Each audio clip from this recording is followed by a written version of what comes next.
की लहान मुलाला पोलीस स्टेशनमध्ये ठेवता येत नाही. म्हटलं सर मी हेच तुम्ही जेव्हा मला गाडीत ढकललं तेव्हा सांगत होते, तुम्ही ऐकलं नाहीत.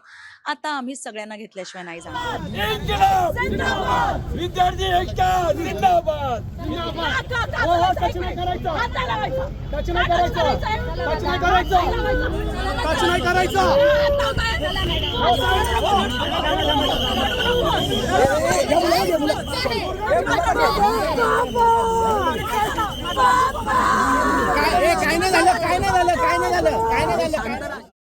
नमस्कार, महाराष्ट्र टाइम्समध्ये आपल्या सर्वांचं स्वागत आहे. काल दिल्लीतील जंतर मंतर या ठिकाणी आपण बघायला गेलं तर मोठ्या प्रमाणात CJPच्या आंदोलकांना सरकारने धरपकड केली, फरफडत नेलं आणि एकंदरीतच लाठीचार्ज झाला. याच्या समर्थनार्थ किंवा याच्या विरोधात म्हणता येईल, आपण बघायला गेलं तर मुंबईमध्ये काल एक आंदोलन झालं. सर्वपक्षीय अराजकीय संघटनांचं हा आंदोलन होतं. चैत्यभूमीच्या परिसरामध्ये हे आंदोलन होतं. त्या आंदोलनामध्ये एक व्हिडिओ व्हायरल झाला काल. मोठ्या प्रमाणात हा व्हिडिओ व्हायरल झाला.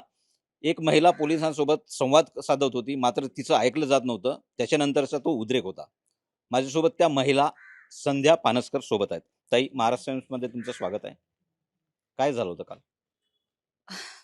काल जो काही विषय चाललाय जंतर मंतरवर, सोनम वांगचुक आपले जे वैज्ञानिक आणि थोर व्यक्ती म्हणाव्या लागतील, ते भारताचे सपूत आहेत, ते त्यांची ज्या पद्धतीने उचलबांगडी झाली, ज्या पद्धतीने त्यांना जबरदस्ती नेलं गेलं हॉस्पिटलला, शिक्षणाचा जो खेळखंडोबा चाललाय त्याच्या विरोधात सगळ्यांनी एकवटायचं ठरवलं आणि आंदोलनासाठी जायचं ठरवलं. आम्ही आमच्या बच्चूला पण घेऊन गेलो, कारण त्याच्या भविष्याचा प्रश्न आहे.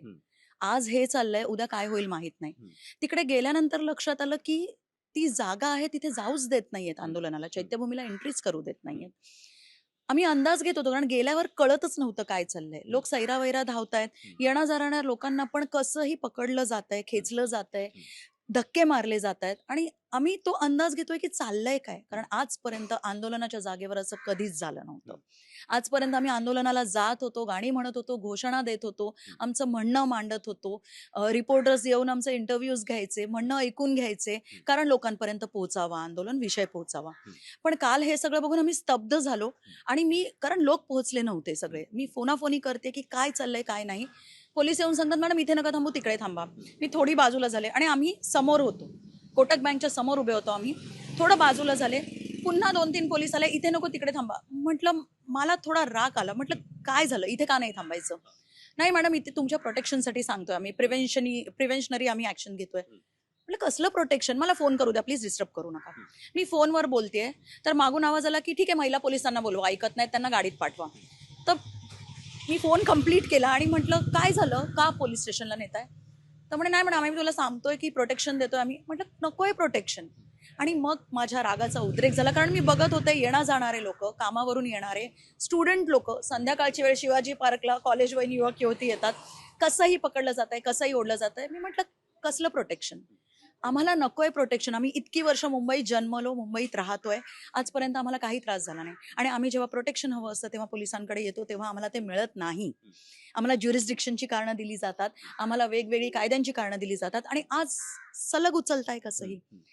मग लेडी पोलिसना बोलवलं गेलं, सगळेजण गोळा झाले, सोबत मीडिया आली, आणि मग त्यांचा पण ताबा सुटला आणि मग माझाही ताबा सुटला. म्हटलं आम्हाला प्रोटेक्शन हवंय, ते हवंय मोदीपासनं, आम्हाला हवंय पंतप्रधानापासनं, फडणवीसपासनं, शिक्षण मंत्र्यापासनं, कारण त्यांच्यापासून आम्हाला धोका आहे. आम्हाला इथे असलेल्या आंदोलनासाठी आलेल्या जनतेपासून धोका नाही, कारण आम्हीही त्याचा हिस्सा आहोत.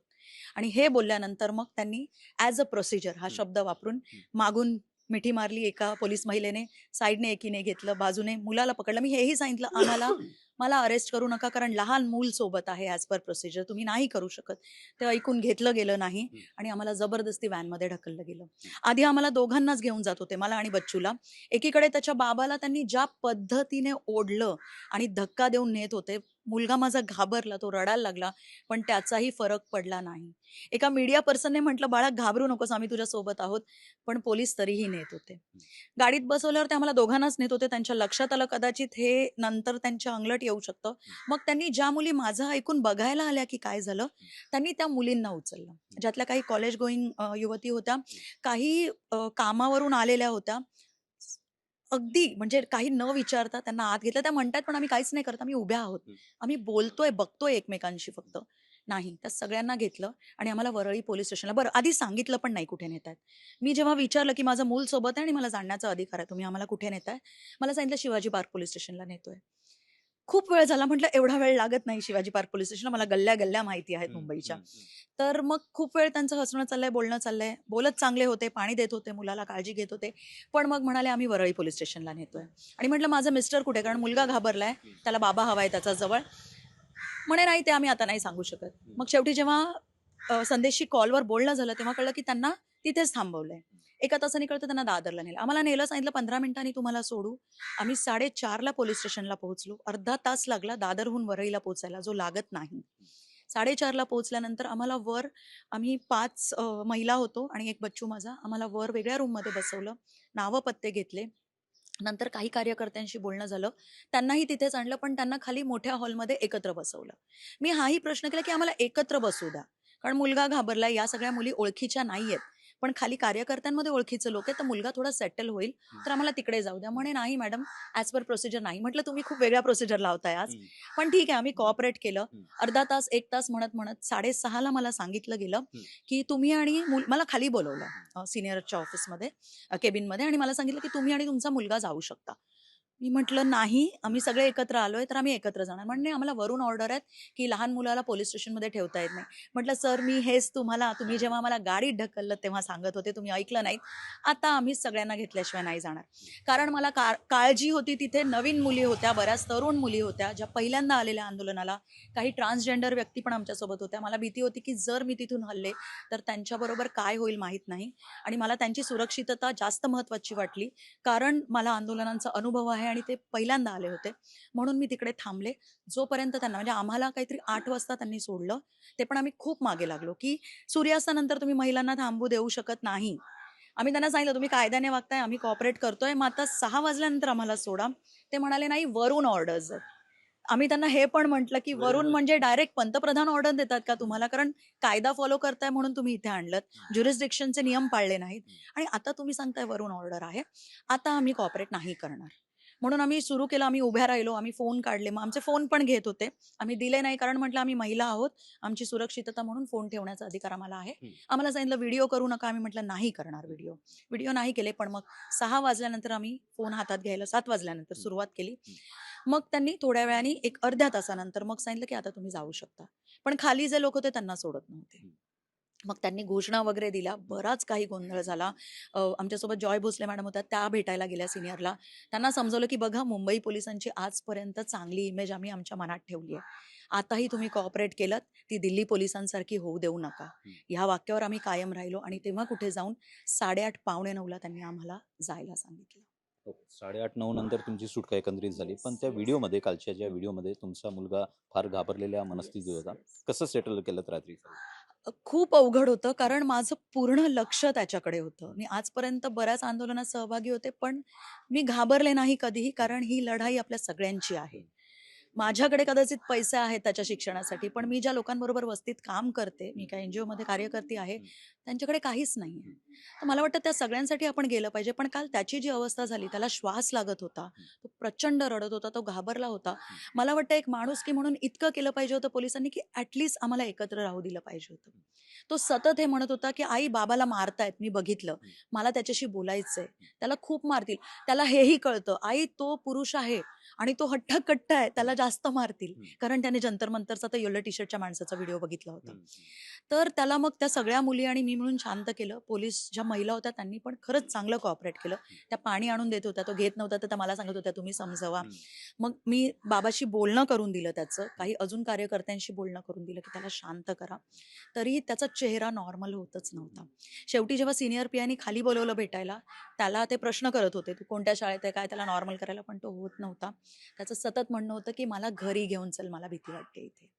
घरी आल्यानंतर पण तो बोलत होता, तो हसायला वगैरे लागला, पण बॅक ऑफ माइंडमध्ये त्याच्या तेच होतं की काहीही होऊ शकतं. कालचा घटनाक्रम होता. हो हो हो. आणि आजही तो कॉन्शियस आहे. तो सकाळी शाळेत गेला, मी त्याला मुद्दाम पाठवलं, झोप झाली नव्हती तरी म्हटलं तो थोडा रिलॅक्स होईल शाळेत जाऊन. पण आल्यानंतरही त्याचा तोच प्रश्न आहे की आता काही होणार नाही ना. तो घाबरलाय, अजूनही घाबरलाय. ओके. दुसरा प्रश्न असा आहे, गेले 20 ते 21 दिवस झाले CJP समर्थकांसोबत काल सरकारने चर्चेची पहिली फेरी केली. बरोबर. JP नड्डांसोबत त्यांचं शिष्टमंडळांचे संवाद झाला. तुम्हाला काय वाटतं ताई, 20 ते 21 दिवस का लागले सरकारला यांच्यासोबत संवाद साधायला? तुमच्या प्रश्नातच उत्तर आहे मला वाटतं, की संवाद साधायला 20 ते 21 दिवस लागणं म्हणजे संवाद साधण्याची तयारीच नाहीये. कारण या सरकारला करायचंच नाहीये या बाबतीत काही. त्यांना फक्त बसायचंय, त्यांना लुटायचंय जनतेला आणि त्यांना अराजकता, हुकुमशाही राबवायची. आजपर्यंत बरेच सरकारं आली गेली, सगळेच काही खूप क्लीन नाहीयेत, सगळेच खूप चांगले नाहीये. प्रत्येकात गुणदोष आहेत. पण हे सरकार जे आहे ना, ते माणूस म्हणवण्याच्या लायकीचं नाहीये. एक व्यक्ती उपोषणाला बसल्यानंतर फार फार तर दुसऱ्या तिसऱ्या दिवशी आजपर्यंतची सरकार पोचलेली आहेत. पण इथे 20 दिवस लागतायत आणि ती पण एक कॉमन व्यक्ती नाहीये. तर मला वाटतं ह्यांची कदाचित वृत्तीच अंदाज नाहीये. आला नसेल सरकारला. सरकारला अंदाजा सगळा आहे, पण त्यांना त्यांना हे कळत नाहीये, की कळून घ्यायचं नाहीये, की याचं रूपांतर कशात होऊ शकतं. त्यांना असं वाटतं, की ठीक आहे, ती व्यक्ती करते ना, करू दे, मरू दे, आम्हाला काही पडलेली नाहीये, कोणी दखल घेत नाहीये, पण जनता दखल घेतेय. ते घेत नसले तरी आणि ते घेणारी नाहीत. ही चर्चा पण मला वाटत नाही त्यातून काही साध्य होईल. हा फक्त दिखावा आहे. ते काही करणार नाही यावर खात्री आहे. त्यामुळे आता जनतेलाच, आपल्या सगळ्यांनाच उठून काहीतरी करावं लागेल. त्याच्याशिवाय पर्याय नाहीये. अभिव्यक्ती स्वातंत्र्याच्या संदर्भात बरंच बोललं जात आहे. काल तुम्ही पण ज्याप्रमाणे वागत होतात किंवा तुमचं देहबोली सांगत होती, तुम्हाला काय वाटतं, लोकशाही आहे का खरंच देशामध्ये? अभिव्यक्ती स्वातंत्र्य आहे? मी आजच्या तारखेला म्हणेन आणि खास करून काल झालेल्या त्या अनुभवानंतर लोकशाही कागदावर राहिली आता. लोकशाही वागण्यात नाहीये, बोलण्यात नाहीये आणि सरकारच्या वागण्यात तर बिलकुल नाहीये. जी काही थोडी थोडकी उरली आहे इकडे तिकडे, ती आपण लोक त्याला जपण्याचा प्रयत्न करतोय. ती अजून मेलेली नाहीये थँकफुली. आणि मला वाटतं आपण अजून प्रयत्न केला तर आपल्याला तिला जगवता येईल. पण सरकारच्याकडनं कोणतीच लोकशाही आता हयात नाहीये असं मला वाटतं. पंतप्रधान मन की बात करतात, मग आंदोलकांसोबत मन की बात का होऊ शकत नाही? कारण मला याचं उत्तर देणं पण खूप हास्यास्पद वाटतं. कारण पंतप्रधान हे मन की बात करण्यासाठी आहेत की जन की बात करण्यासाठी आहेत? मन की बात करायची तर आम्ही आमच्या मित्रांशी करू, आम्ही काउन्सिलर्सची, सायकॅट्रिस्टची करू ना, नातेवाईकांशी करू. पंतप्रधानांची ही भूमिकाच नाहीये की त्यांनी मन की बात करावी. त्यांनी काय चाललंय, काय कमतरता आहेत देशामध्ये, कुठे काय अडतंय, काय केलं पाहिजे, हे सगळं बघितलं पाहिजे. मन की बात करणं ही त्यांची भूमिका नाही, त्यांनी ती करू नये. त्यांचा तो अनुभव पण नाहीये, त्यांचं ते क्वालिफिकेशन पण नाहीये, त्यामुळे त्यांनी त्या रस्त्याला जाऊ नये मला वाटतं. CJPच्या आंदोलनानंतर लाठीचार्ज झाला, बरीच काही घटनाक्रम झाला. 20-21 दिवस झाले संवाद घडवायला. तुम्हाला काय वाटतं, अजूनही तुमची म्हणजे ज्या पद्धतीनं आंदोलन झालं किंवा निदर्शने होत आहेत, मात्र जी खरी मागणी आहे, नीट पेपर फुटी प्रकरणाविरोधातील शिक्षण मंत्री धर्मेंद्र प्रधान यांचा राजीनामा, तो अजूनही होत नाही? शिक्षा मंत्री धर्मेंद्र प्रधान यांचा राजीनामा होईल पण की नाही हे म्हणजे आम्हाला वाटलेलं जेव्हा आंदोलन सुरू झालं जंतर मंतरला, आता काहीतरी होईल. कारण आम्ही खूप वर्षांनी हे बघतो. म्हणजे आम्ही आमच्या आई वडिलांकडनं, जुन्या कार्यकर्त्यांकडून ऐकलं होतं की अशी आंदोलनं व्हायची आणि त्याचा आपल्याला रिझल्ट मिळायचा. यावेळेस खूप वर्षांनी झालं की तरुणाई आली आणि असं वाटली आशा की आता काहीतरी होईल.